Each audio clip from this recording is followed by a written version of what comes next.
তো হাই রোডের পাশে দেখো আমরা একটা ধাবাতে দাঁড়িয়ে পড়েছি ব্রেকফাস্ট করার জন্য। তো সকাল সকালই তো আমরা বেরিয়ে গেছি বাড়ি থেকে তারাপীঠে যাওয়ার জন্য। সকালে কিন্তু ব্লগ স্টার্ট করতে পারিনি, এখান থেকে তোমাদের সাথে জানাচ্ছি সবাইকে গুড মর্নিং।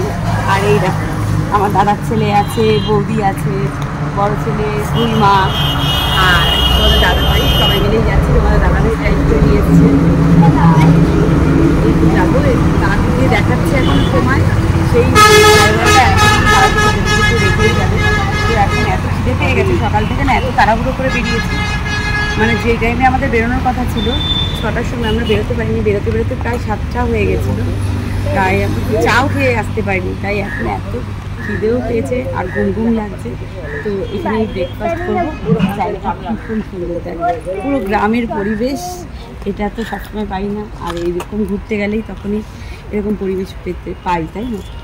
তো এখন ব্রেকফাস্টটা আমি তাড়াতাড়ি করবো।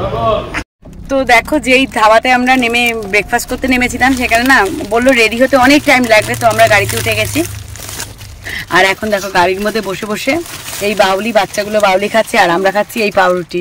কিছু করার নেই, রাস্তায় কোনো সেরকম ধাবাও পড়েনি আর আমাদের অনেকটাই দেরি হয়ে যাচ্ছে যেতে। আর তার মাঝখানে একটা খারাপ ঘটনা ঘটে গেছে। তোমাদের গাড়িটা জ্যামে ছিল, তো একটা টোটো এসে গাড়ির লাইটের মধ্যে মেরে দিয়েছে, লাইটটা ভেঙে গেছে। তো যাই হোক এখানেও একটু সময় নষ্ট হয়ে গেছে। তো কী করা যাবে, জয় মা তারার নাম নিয়ে আমরা রওনা দিয়েছি। তো এখন খাচ্ছি, ওই দেখো মারা ওইখানে বসে রয়েছে আর বড় ছেলে এইখানে। তোমাদের দাদা ভাই চা খেতে গেছে, আমরা আর বললাম অনেকটা বেলা হয়ে গেছে, এখন আর চা খাবো না, এই যে।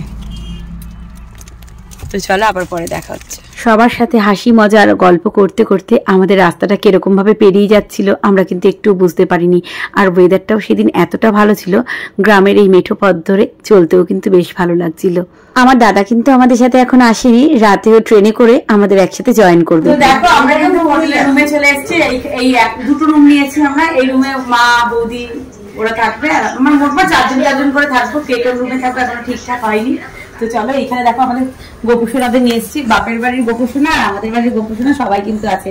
তো এখন আমরা যাচ্ছি লাঞ্চের ব্যবস্থা করতে, ওই রান্না করাতে যাচ্ছি। চিকেন বা মটন কি হবে জানি না, এখন রান্না করতে যাচ্ছি। মোটমাট অর্ডার দিয়ে তোমাদের দাদা ভাই আর আমি, তারপরে দুই মাকে রেখে আসবো, ওরা নিয়ে চলে আসবে।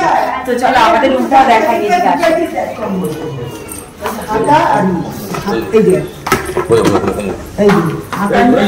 আমরা আছি এই রুমটাতে,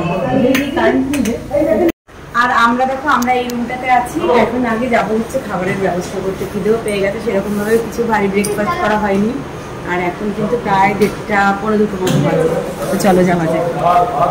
দেখো রুমে চেক ইন করে আমরা কিন্তু চলে এসেছি চিকেনের দোকানে। সবাই মিলে ডিসাইড করলাম যে দুপুরে চিকেন খাওয়া হবে। তো আমরা এবার যেই হোটেলটাতে ছিলাম, হোটেল নিউ রূপসী বাংলা। তো এই মুদি দোকানটা দেখতে পাচ্ছ, এই মুদি দোকান দিয়েই মানে আমরা চিকেন রান্না করার জন্য যা যা দরকার তাই আমার মা আর দুই মা মিলে নিচ্ছে। আর এদিকে তোমাদের দাদা ভাই আর বড় ছেলে ছোটো ছেলে ওরা চিকেনের দোকানে আছে। তো দেখো এখানে রান্নাবান্না করতে দিয়ে গেলাম, আবার খাওয়ার সময় এসে দুই মাই নিয়ে চলে গেছিলো, বোধহয় ওরা ছিল দাঁড়ানো ওখানে। তো যাই হোক খাওয়া দাওয়া তো রান্নাবান্না পুরো কমপ্লিট হয়ে গেছে। এখন দেখো এখন আমি আমার রুমে যাচ্ছি আর বাচ্চাগুলোকে সব বৌদি বসে খেতে দিয়ে দিচ্ছে, একটু ফ্রেশ হয়ে নেবো। আর আমরা তারাপীঠে এসে কিন্তু ভীষণ আনন্দ করছি। আমার এই ভিডিওগুলো তোমাদের কিরকম লাগছে দেখতে কমেন্টসে জানাতে ভুলো না। কিন্তু যদি ভিডিওটা ভালো লাগে তবে একটা লাইক করো, পারলে শেয়ার করো। আবার খুব তাড়াতাড়ি দেখা হচ্ছে।